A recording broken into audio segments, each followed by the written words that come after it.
मानो तो मौज है, वरना समस्या तो हर रोज है। सक्सेना जी 21 दिन के लिए होमवर्क आपको करना है, तब जाकर के ये सारा डाटा 15 लाख का डिलीट होगा, ठीक है, वरना ये बढ़ता जाएगा।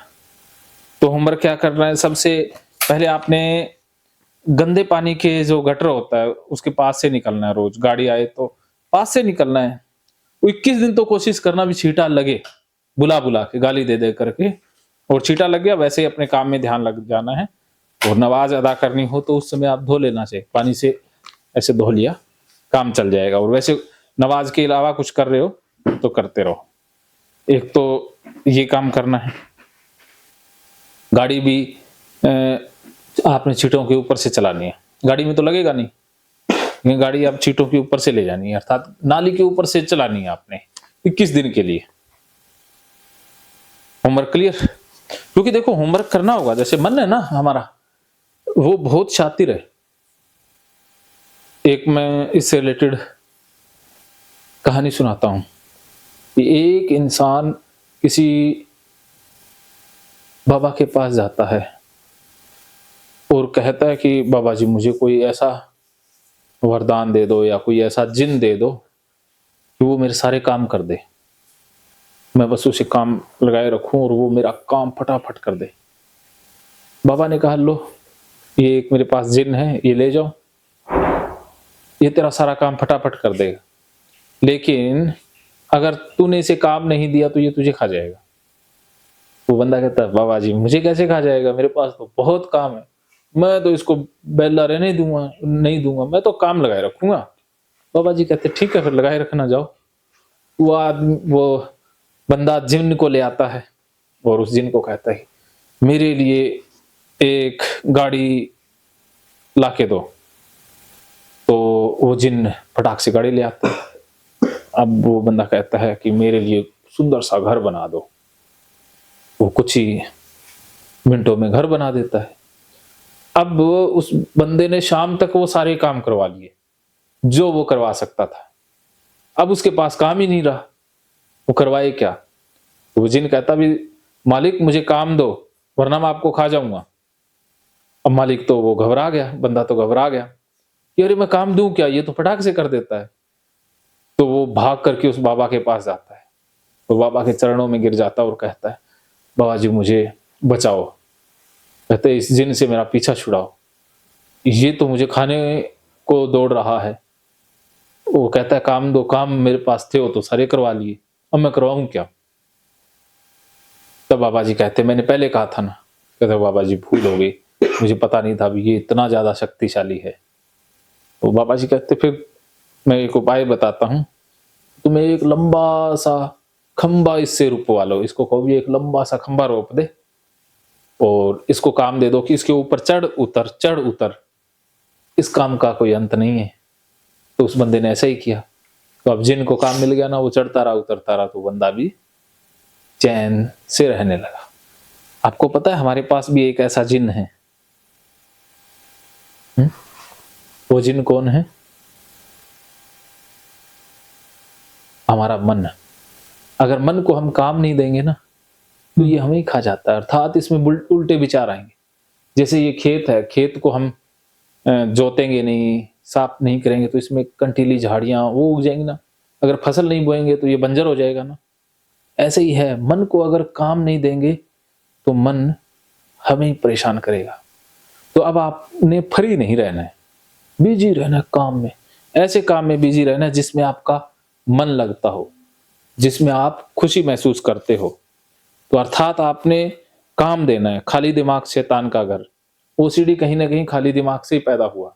हमने इन विचारों को ज्यादा ध्यान दे दिया, बाकी काम से हट गए। 15 दिन से अब घर में ही बैठे हैं, बताइए बीमारी नहीं होगी तो और क्या होगी? खाली दिमाग में क्या आएगा? फ्री नहीं रहना, ना मन से ना शरीर से, फिर ओसीडी ठीक हो जाएगी।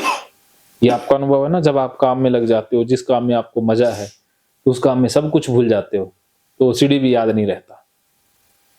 तो ये करना है। पाक नापाक कोई चीज हो तो परेशानी होती है, तो बताइए पाक क्या है नापाक क्या है? ये बिलीफ चेंज हुआ। ये पाक नापाक सिर्फ आपका बिलीफ है, चीजें पाक नापाक नहीं है। चीजों के प्रति जो हमारी धारणाएं हैं वो पाक नापाक है। क्या पाक नापाक होता है कुछ? बोल के बताइए। नहीं, इसमें कितना % आराम मिला? भी मतलब थोड़ा आराम मिला है। थोड़ा मतलब 100 में से कितना? और में से ऐसे भी 50-50 कह सकते हैं। 50-50 तो थोड़ा नहीं होता, आधा होता है। हाँ, थोड़ा तो मतलब 2-3% होता है। हाँ, कि किसी वक्त पूरा लगता है कि नहीं इसको ये करना है। अब बाकी जैसे रिलीजियस एंगल आ जाता है तो थोड़ा मतलब ये हो जाता है। कोई बात नहीं, रिलीजियस एंगल भी चला जाए ना। रिलीजन आपकी खुशी के लिए है। जो दुख दे रहा है वो रिलीजन नहीं है, वो ओसीडी है। इतना डिफरेंस रखना है। हाँ जी, जब दुख आ रहा है, परेशानी आ रही है, अटक रहे हो, तो वो ओसीडी अटका रहा है, रिलीजन नहीं अटका रहा। रिलीजन तो क्लियर होता है, हाँ, या आपकी परेशानी रिलीजन नहीं है, आपकी परेशानी ओसीडी है, जो रिलीजन की शक्ल में आ रहा है। वो रिलीजन को आगे कर रहा है ना, जैसे किसी दूसरे के कंधे पर बंदूक रख के गोली दागना, वो होता है ना। तो ऐसे ये ओसीडी है ना, रिलीजन के कंधे पर बंदूक रख के गोली दाग रही है। तो रिलीजन को तो उसने मोहरा बनाया है, क्योंकि रिलीजन के मामले में आप फंस जाते हैं, इसीलिए ओसीडी ने आपकी कमजोरी को पकड़ लिया है। तो प्रॉब्लम रिलीजन की है या ओसीडी की है, पहले बताइए। ओसीडी की है सर। तो रिलीजन तो कुछ कह ही नहीं रहा है ना, रिलीजन तो आ ही नहीं रहे कहीं। क्योंकि पहले भी जैसे फॉलो करता था तो इतना डिस्टर्ब नहीं होता था। हाँ, जब से इसको फॉलो ज्यादा कर लिया तो ज्यादा हो गई है, मतलब इसको ज्यादा मन में बैठा लिया, हाँ। तब से प्रॉब्लम हो गई है ज्यादा। अब क्या समझ में आया?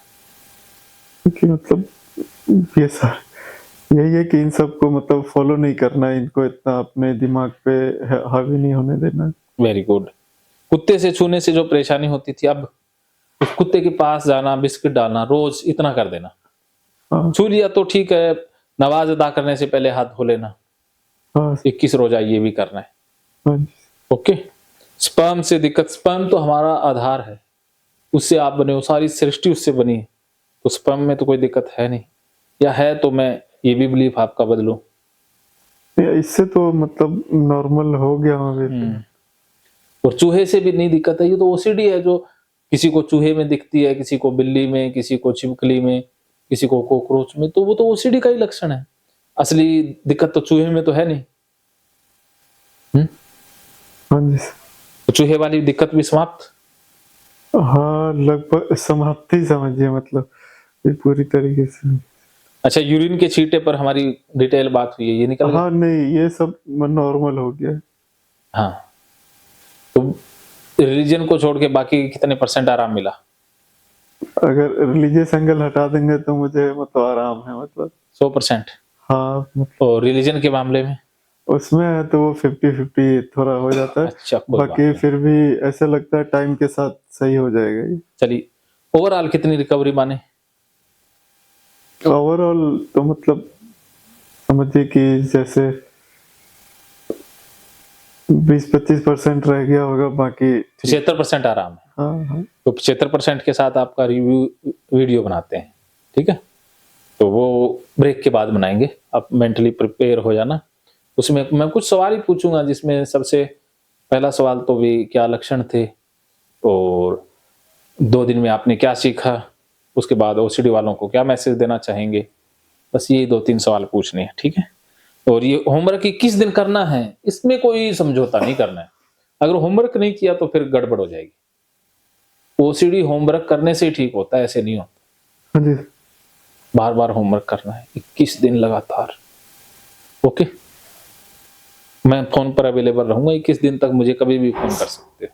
ठीक है सर। ओके, मानो तो मौज है, वरना समस्या तो हर रोज। हर रोज।